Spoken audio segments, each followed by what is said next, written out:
एबे आंचलिक पाणीपाग विज्ञान केन्द्र पक्षर पाणीपाग जनित एक विशेष सूचना सामना आसी। तेज बर्तमान जहाँ सूचना मिली बंगोपसागर सृष्टि है लघुचाप क्षेत्र 10 तारिख जाए विभिन्न जिले में प्रबल वर्षा लगी रही आंचलिक जलवायु केन्द्र पक्षर केतक जिला वार्निंग जारी होती। तेज आगामी ओडिशा रे केउं सब जिले में अधिक मात्रा प्रभाव रही वीडियो संपूर्ण अपडेट पाइपर पूर्व वीडियो को लाइक करूँ, चैनल को सब्सक्राइब कर पाखर बेल आइकन को दबाई ऑल नोटिफिकेशन पे ऑन कर रखु जहाँफल न्यूज रिलेटेड लेटेस्ट वीडियो सर्वप्रथम आम चैनल आप पाइपर। तेज लेट नक चलते खबर पर नजर पकाइबा। वर्तमान जहाँ सूचना मिली बंगोपसागर सृष्टि होती लघुचाप क्षेत्र पश्चिम केन्द्रीय बंगोपसागर केन्द्रीभूत होती लघुचाप आसंता 2 दिन पर्यंत उत्तर दिगरे गति करने नहीं आकलन रही। यार प्रभाव में आज वर्षार परिमाण बढ़ प्रबल वर्षा को नहीं 8टी जिले में येलो वार्निंग अलर्ट जारी कर केन्द्र पक्षर।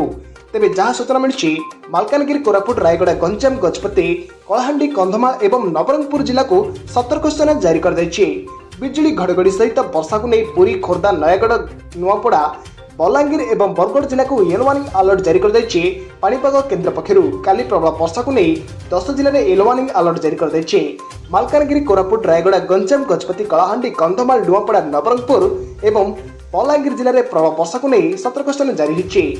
वज्रपात वर्षा को नहीं बालेश्वर, भद्रक, जाजपुर, केन्द्रापड़ा, कटक, जगतसिंहपुर, पुरी, खोर्धा, नयागढ़ और मयूरभंज जिले में येलो वार्निंग अलर्ट जारी कर गणेश पूजा उपकूल ओडिशा समेत दक्षिण और अभ्यंतरीण ओडिशा रे प्रबल वर्षा को नहीं अति प्रबल वर्षा को नहीं आंचलिक जलवायु केन्द्र पक्षर आकलन कर तेज प्रबल वर्षा अति प्रबल वर्षा को नहीं मालकानगिरी जिला और कोरापुट और नवरंगपुर जिले में सतर्क सूचना जारी होती। यह सब जिले में 70 ରୁ 200 मिलीमीटर पर्यंत वर्षा होगा नहीं संभावना रही जहाँ अत्यधिक वर्षा बोली जमापड़ी। तेज बिजुली घड़घड़ी सहित वर्षा को नहीं नुआपड़ा, बलांगीर, कलाहांडी, कंधमाल, रायगड़, गजपति, गंजाम, बौद्ध, नयागढ़, खोर्धा, पुरी, बालेश्वर, भद्रक, जाजपुर, केन्द्रापड़ा, कटक और जगतसिंहपुर में सतर्क सूचना जारी होती।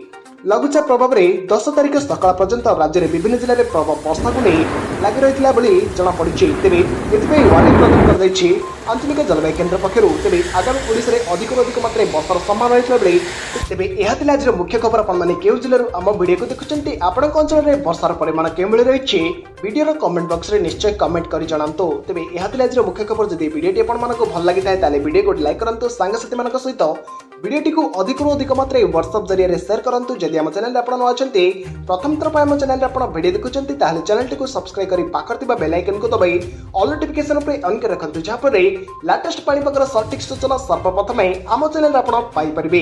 रिपोर्ट स्वागत ओडिशा।